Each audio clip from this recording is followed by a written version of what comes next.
केंद्र सरकारने मोठा निर्णय घेतला आहे। मराठी भाषेला अभिजात भाषेचा दर्जा दिलेला आहे। मराठी भाषेला अभिजात दर्जा देण्यात आलाय। केंद्रीय मंत्रिमंडळाने हा निर्णय घेतलेला आहे। आताची सगळ्यात मोठी आणि महत्त्वाची बातमी म्हणावी लागेल।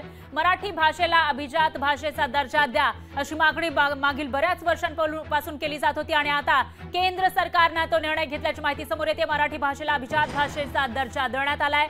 मराठी भाषेला अभिजात दर्जा देण्यात आला आहे तर केंद्रीय मंत्रिमंडळाने हा निर्णय घेतल्याची माहिती समोर येते। दरम्यान अभिनेत्री अमृता संत या आपल्या सोबत जोडल्या गेलेल्या आहेत। त्यांची प्रतिक्रिया आपण घेऊयात। अमृताजी, एक आनंदाची बातमी म्हणावी लागेल। मराठी भाषेला अभिजात भाषेचा दर्जा देण्यात आलाय। तुमच्या भावना यावेळी काय आहेत? मला खूप आनंद होतोय या गोष्टीचा।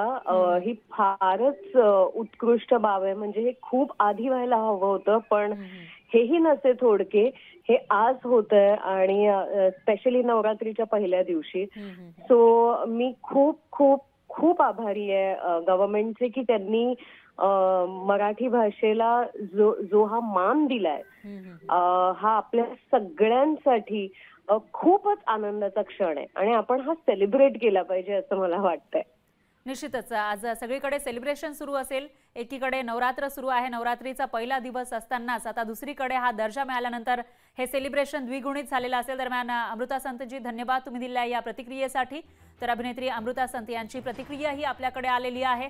सर्वच जण आनंद व्यक्त करताना दिसून येत आहेत। पाली, आसामी, बंगाली या भाषांना सुद्धा अभिजात भाषेचा दर्जा दिल्याची माहिती समोर येते। मराठी भाषेला अभिजात भाषेचा दर्जा मिळालेला आहे। त्याचबरोबर इतर 5 भाषांना अभिजात भाषेचा दर्जा दिल्याची माहिती सुद्धा समोर येते। मराठी भाषेसह 5 भाषांना हा दर्जा देण्यात आला आहे। तर मराठी भाषा ही सर्वात जुनी आहे, त्याच्यामध्ये बरंच काम झालेलं आहे। हे आता अखेर त्याच्यावर सरकारनं एक शिक्कामोर्तब केल्याची भावना व्यक्त केली जाते। दरम्यान विधानसभा निवडणुकीच्या तोंडावर केंद्र सरकारने एक मोठा निर्णय घेतलेला आहे। मराठी भाषेला अभिजात भाषेचा दर्जा देण्यात आला आहे। त्यामुळे संपूर्ण महाराष्ट्रातून आनंद व्यक्त केला जातोय। मराठी भाषेला हा जो अभिजात भाषेचा दर्जा मिळालेला आहे तो आधीच मिळणं अपेक्षित होता, पण देर आहे दुरुस्त आहे असं म्हणत आता आनंद व्यक्त होतोय। दरम्यान मराठी भाषेसह इतरही 5 भाषांना हा दर्जा देण्यात आला आहे। त्याच्यामध्ये पाली भाषा आहे, बंगाली, आसामी भाषेला सुद्धा अभिजात भाषेचा दर्जा दिल्याची माहिती समोर येते। केंद्र सरकारने एक मोठा निर्णय घेतलेला आहे।